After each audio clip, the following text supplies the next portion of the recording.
thank you very much for this opportunity. So at this fair, we are presenting 3 of our models, which are composed basically 2 of our main product categories. Overall, we have 5 product categories and 36 models. Displayed here, you will see our best-selling model in India, which is the BF90 bucket crusher.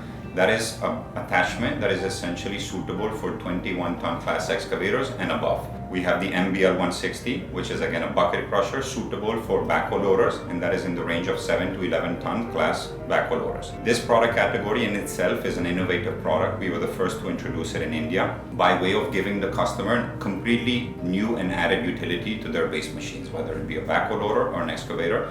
And it's important for me to point out here that our machines are compatible and suitable with all brands and all tonnage, all class of excavators and backhoe loaders. What the main value of these products essentially gives you mobility. It gives you the capability to be completely independent at site because you have the capability to crush and set the output setting as per requirements, anywhere from 140 mm, so it can feed also a secondary crusher if you're a static crusher unit, or it can crush all the way down to 20 mm. So we can satisfy any requirement, whether it be GSB, WMM for road construction, or aggregates for other industries.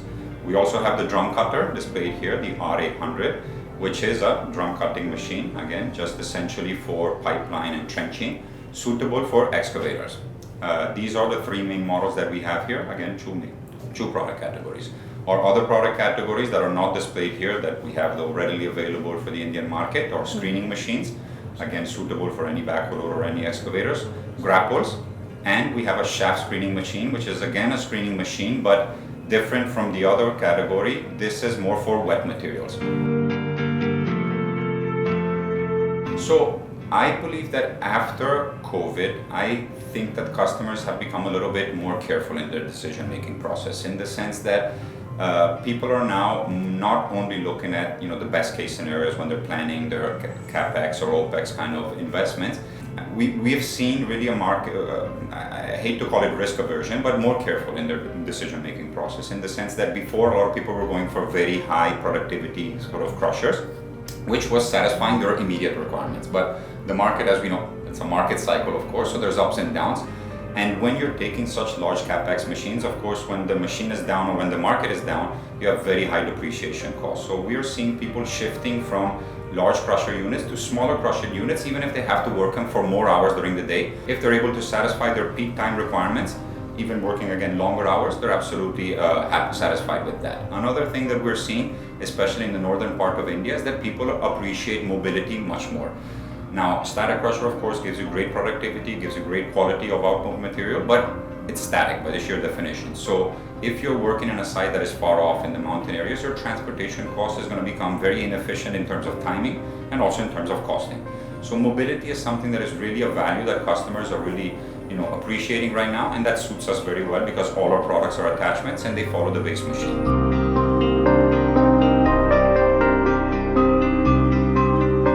We're an Italian company, so right now, of course, it's a very difficult time, macroeconomic. There's a lot of geopolitical risk going on in the world, a lot of different economies doing, different phases of growth, etc., etc.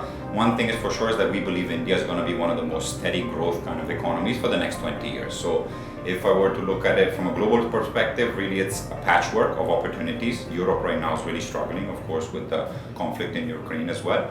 Whereas in India, we really see, whether it be at 5%, 7%, 8%, 9%, we see it as being one of the highest GDP growth rates for the next 20 years. And as we know, whenever you have an economy that is a large economy like India, not just a speculative economy that may have 1 or 2 sectors doing well, infrastructure is absolutely correlated to the overall GDP growth. So infrastructure is going to be following the overall growth story of India. With infrastructure, of course, comes construction, comes new buildings, new infrastructure, remodernization of existing infrastructure. And that fits us very well with our main model, which is reduce, reuse, and recycle. So a lot of infrastructure in India is probably a little bit outdated, whether it be railways, whether it be roads, bridges. So a lot of that reconstruction, redevelopment, you're demolishing a lot of infrastructure. The reuse of material is something that is very much relevant for our products. We know that the Indian government is also very much pushing that. And so we're ready to welcome the execution part of the new policy changes related to recycling, and we are very happy to be a part of that story as well.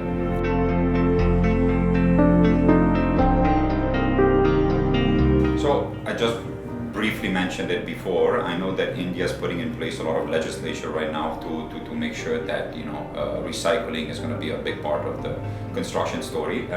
In some states, we're seeing legislation already being put in place where if you're going for a demolition project, you have to reuse forcibly by law 30% of your demolished material. So of course there will always be a lag between policy decision and the actual execution. That's been in place for about 1 or 2 years now, and more we're seeing actually, especially we're working with a lot of demolition contractors, and they themselves are seeing the opportunity, whereas before they were seeing it as a cost, the waste material, having to landfill it or dispose it.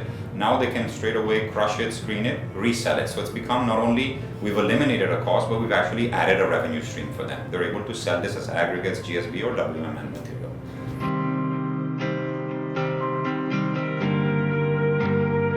So we are absolutely looking to ramp up. India, as I mentioned, is one of our 3 key markets across the globe. We're investing very strongly in the Indian market. We're looking at enhancing our presence, direct presence, not only through our dealer network, which is very strong. We're present there in all 29 states of India. Thus, for our headquarters is based in Mumbai. Our warehousing facilities are in Maharashtra. We're looking to expand that to make sure that our delivery time to the customer is also shortened a little bit. India being a very, very large market, of course, for us coming from Italy, it's 10 times the dimensions of the Italian market. So we know that we have to be ready, because it's not only about selling. In India, the post-sale service is very important. So we have to be there with service engineers, we have to be there with spare parts, consumables, and so forth, right there in the territory.